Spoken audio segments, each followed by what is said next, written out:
السلام علیکم ورحمۃ اللہ وبرکاتہ۔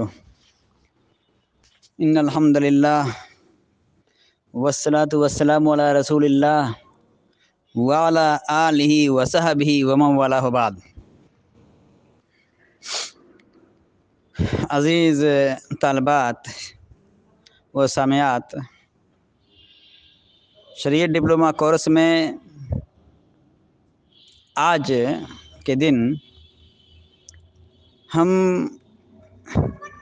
اسلامی علوم و فنون کی ایک اہم شاخ علم المصطلح لے کے آئے ہیں۔ جیسا کہ آپ سب کو علم ہے کہ اس 2 سالہ ڈپلومہ کورس میں دینی معارف، دینی علوم اور شریعت سے متعلق وہ تمام چیزیں بیان کی جائیں گی اور سکھائی جاتی ہیں، پڑھائی جاتی ہیں، جس کی ضرورت ایک مسلمان کو ہوتی ہے۔ اس نصاب میں قرآن مجید کی تفسیر بھی ہے، مختصر احادیث بھی ہیں، عقائد بھی ہیں، فقہ کی تعلیم بھی دی جاتی ہے، اسلامی حقوق، آداب اور دعائیں بھی سکھلائی جاتی ہیں۔ اس میں ادیان و فرق کا بھی تذکرہ ہوگا، اسلام پر ہونے والے اعتراضات و شبہات کا جواب بھی آپ کو بتایا جاتا ہے، اور اس کے ساتھ ساتھ اس نصاب میں ہم نے مسلم شخصیات، مثلا محدثین، مجتہدین، ائمہ، فقہا، مسلم فاتحین، مسلم سائنسداں، ڈاکٹر کا تعارف بھی ہم نے رکھا ہے۔ اسی سلسلے کی ایک کڑی یہ علم مصطلح بھی ہے۔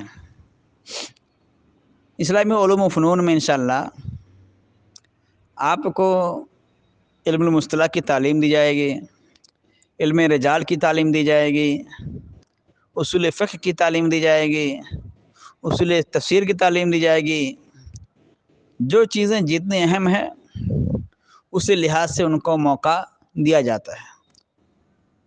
اس میں آپ کو نبی کریم صلی اللہ علیہ وسلم کی سیرت اور مسلم امت کی تاریخ بھی بتائی جاتی ہے، تاکہ آپ اپنی درخشندہ تاریخ سے مطمئن رہیں، خوش رہیں، اپنا ماضی آپ کو یاد رہے، اور کسی بھی ناحیے سے آپ کو کسی قسم یہ احساس کمتری کا شکار نہ ہونا پڑے۔ خیر، ہم نے جس کو جتنا اہم سمجھا ہے اسی لحاظ سے اس کو اہمیت دی ہے اور اس کا وقت بھی رکھا ہے۔ علم المصطلح یا اسلامی علوم و فنون کا درس مہینے میں صرف 1 مرتبہ ہوا کرے گا۔ اسی طرح تجوید کا بھی درس ہوگا انشاءاللہ۔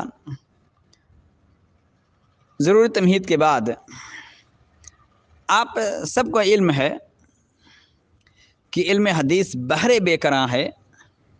عہد صحابہ سے لے کر آج تک امت نے اس میدان میں اس قدر خدمات انجام دی ہیں کہ انہیں تحریر میں نہیں لایا جا سکتا۔ بعض کم علم، کج فہم اور کم عقل لوگ اس علم کے حقائق اور دقائق سے ناآشنا، ناواقف ہونے کی وجہ سے خود حدیث کے بارے میں شکوک و شبہات بیان کرنے پر اتر آئے۔ کچھ نے انکار بھی کر دیا احادیث کا، کچھ نے احادیث کو افسانہ قرار دیا، لیکن اسلامی معاشرے کی تشکیل و تعمیر، امت مسلمہ کی ترقی و عروج اور شریعت اسلامی کے استحکام میں کتاب اللہ کے بعد سنت رسول اللہ صلی اللہ علیہ وسلم نے غیر معمولی کردار ادا کیا ہے۔ علماء حدیث نے نبی کریم صلی اللہ علیہ وسلم کی پوری سیرت کو انتھک جد و جہد کے ساتھ محفوظ کر کے امت کو ایک ایسا ابدی آئینہ فراہم کیا ہے جس کے اندر امت ہر دور میں اپنی خوبیاں بھی دے سکتی ہے، عیوب بھی دے سکتی ہے، اپنے محاسن کی جانچ پڑتال بھی کر سکتی ہے۔ امت کو دنیا میں عروج و عظمت اس وقت حاصل ہوگا جب وہ حدیث رسول صلی اللہ علیہ وسلم کو حرز جاں بنائے گی، اس پر سختی کے ساتھ عمل پیرا ہوگی۔ علم حدیث دراصل ایک علم کا نام نہیں ہے، بلکہ متعدد علوم کا نام ہے۔ ان علوم کی ضرورت اس لیے پیدا ہوئی کہ رسول اللہ صلی اللہ علیہ وسلم کی سنت، خواہ وہ قولی ہو یعنی قولی حدیث ہو، نبی کریم صلی اللہ علیہ وسلم کا فرمان ہو، یا عملی نمونہ یا تقریر و توثیق کے قبیل سے ہو، یا نبی کریم صلی اللہ علیہ وسلم کے ذاتی اوصاف ہوں، وہ سب اپنی اصل صحت کے ساتھ منظر عام پر آ جائے، اور اس میں ہر ممکن طریقے سے خطا و ضعف کا احتمال باقی نہ رہے۔ اس سلسلے میں اصحاب حدیث یعنی محدثین اور ارباب روایات نے کئی علوم مدون کیے۔ مثلا علم الجرح و تعدیل، اس میں یہ بحث کی جاتی ہے کہ راوی کے ثقہ ہونے کے شرائط کیا ہیں، ضعف کے اسباب کیا ہیں۔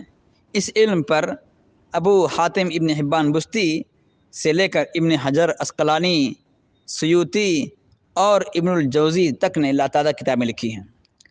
ایک طرف ثقہ راویوں کی فہرستیں مرتب کی گئی ہیں اور دوسری طرف ضعفاء کا ذکر کیا گیا ہے۔ نمبر 2، اسی میں معرفت الصحابہ بھی ہے۔ اس علم کی بدولت صحابہ کے اصل ناموں اور ان کے القاب کی تحقیق کی گئی ہے۔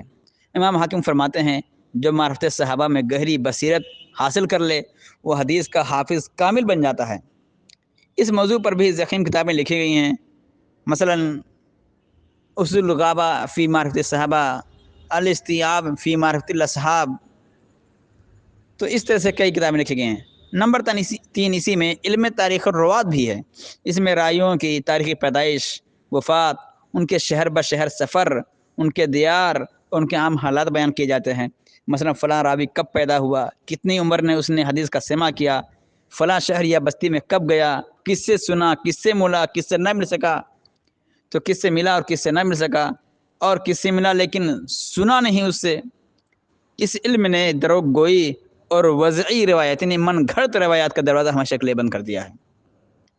اسی ضمن میں معرفت الاسماء والکناء والالقاب بھی شامل ہے۔ اس میں راویوں کے نام اور کنیتوں کی تحقیق کی گئی ہے۔ کبھی راوی اپنے اصل نام سے معروف ہوتا ہے، کبھی کنیت یا لقب سے مشہور ہو جاتا ہے۔ ایک ہی نام کے متعدد راوی ہو سکتے ہیں، ان میں امتیاز یعنی فرق قائم کیا جاتا ہے۔ 5 عنوان کے تحت اس میں تحقیق کی جاتی ہے: متفق، متفرق، مختلف، مختلف اور متشابہ۔ اسی میں نمبر 5 کے طور پر علم تعویل مشکل الحدیث بھی ہے، یعنی حدیث کے مشکل مقامات حل کرنا، ان کا معنی دیکھنا۔ سب سے پہلے امام شافعی رحمۃ اللہ علیہ نے اس پہ کام کیا ہے۔ اسی طرح سے معرفت الناسخ والمنسوخ بھی ہے، یہ تحقیق کرنا کہ نبی کریم صلی اللہ علیہ وسلم کے حدیث میں سے پہلے کی حدیث کون ہے، بعد کی کون سی حدیث ہے، کون ناسخ ہے، کون سی منسوخ۔ اگر نبی کریم صلی اللہ علیہ وسلم نے ایک وقت میں ایک کام کیا، دوسرے وقت میں دوسرا کام کیا، تو دوسرا کا نام ناسخ اور پہلے کا نام منسوخ کہا جاتا ہے۔ یہ تحقیق طلب کام ہے کہ آپ نے پہلے کون سا کام کیا اور بعد میں کون سا کام کیا۔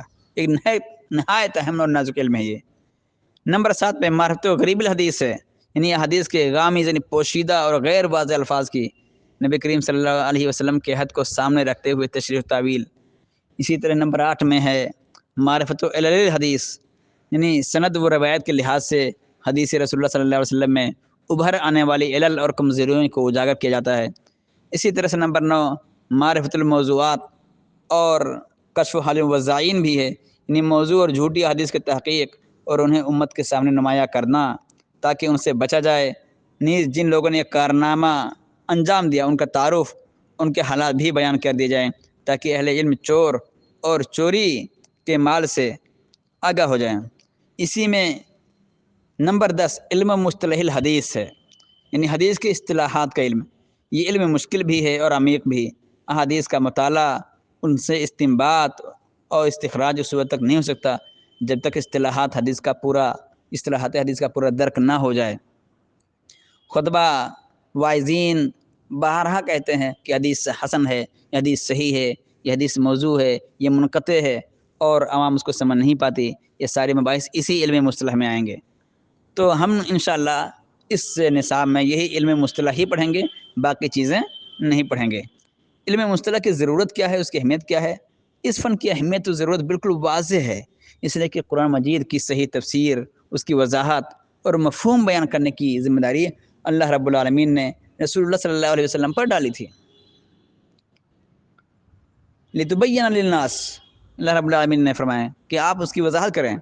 یہ تفسیر امت کے پاس انہی افراد کے واسطے سے آئی ہے جن کو راویان حدیث کہا جاتا ہے۔ ایسے ہی سنت رسول جو ایک مسلمان کے لیے اسوہ اور نمونہ ہے، اور جس کے تسلیم کے بغیر کوئی شخص مومن نہیں ہو سکتا، اور جس کے بغیر شریعت پر عمل ممکن نہیں ہے، ہمارے پاس انہی افراد کے واسطے سے آئی ہے۔ لہٰذا ان کی معرفت اور ان کے بارے میں معلومات ضروری ہے۔ کسی بھی حدیث پر صحت و ضعف کا دار و مدار انہی پر ہوتا ہے۔ ان کی عدالت و ضبط کی معرفت کے بغیر کسی حدیث کا فیصلہ کرنا ناممکن ہے۔ یہ ساری چیزیں اسی علم سے متعلق ہیں۔ ایسے ہی سندوں میں شذوذ اور علتوں کا پایا جانا، ارسال و انقطاع کا ہونا وغیرہ، ان تمام کی معرفت اسی فن سے متعلق ہیں۔ خاص طور سے اسناد کی معرفت بہت اہم ہے، یعنی سندوں کی معرفت، جو اصول حدیث کا بنیادی ستون ہے۔ اسی اہمیت کے پیش نظر اہل علم نے اس کو دین کا جز قرار دیا۔ علامہ ابن سیرین رحمۃ اللہ علیہ، جن کا انتقال سنہ 110 ہجری میں ہوا ہے، فرماتے ہیں ان ھذا الحدیث دین فانظروا امن تاخذونہ، یہ حدیث دین ہے، لہذا دیکھو کس سے علم حاصل کر رہے ہو، کس سے اپنا دین لے رہے ہو۔ علی ابن مدینی رحمۃ اللہ علیہ، جن کا انتقال 234 ہجری میں ہوا ہے، فرماتے ہیں معرفت الرجال نصف العلم، رجال کی معرفت نصف علم ہے، اس لیے کہ حدیث و متن کے مجموعہ کا نام ہے اور سند راویوں کے سلسلہ کو کہا جاتا ہے، لہذا ان کی معرفت نصف علم ہے۔ اس فن کی معرفت کے بغیر حدیث رسول کا پڑھنا پڑھانا بے سود ہے، اس لیے کہ حدیث پڑھنے کا جو مقصد ہے وہ یہ ہے کہ اس پر عمل کر کے سعادت دارین حاصل کیا جائے، اور یہ اس وقت تک ممکن نہیں جب تک حدیث کی صحت و ضعف، مقبول مردود، ناسخ منسوخ، راجع مرجوح کا علم نہ ہو جائے۔ یہ معرفت اسی علم مصطلح سے حاصل ہوتی ہے، اس لیے کہ اس فن کا موضوع سخن ہی سند و متن ہے۔ سند و متن کسے کہتے ہیں یہ بھی اصول حدیث ہی سے معلوم کیا جاتا ہے۔ اس کے سارے جزئیات و کلیات کا دار و مدار انہی پر ہے، لہذا اس کی اہمیت واضح ہے۔ انشاءاللہ اگلے درس سے ہم لوگ اسی علم مصطلح کے بارے میں جو ضروری چیزیں ہیں وہ پڑھیں گے۔ پوری تفصیلات تو آپ کو نہیں بتائی جائیں گی، لیکن جو ضروری مباحث ہیں جنہاں ایک مسلمان کو ضرورت پڑتی ہے اور اس کے بغیر دین سمجھنا اس کے لیے دشوار ہو جاتا ہے، انشاءاللہ اس کی وضاحت کی جائے گی مختصر الفاظ میں۔ اللہ رب العالمین سے دعا ہے کہ اللہ رب العالمین ہم سب کو اپنے بتائی ہوئے شریعت پر عمل کرنے کی توفیق عطا فرمائے۔ وآخر دعوانا ان الحمد للہ رب العالمین، والسلام علیکم ورحمۃ اللہ وبرکاتہ۔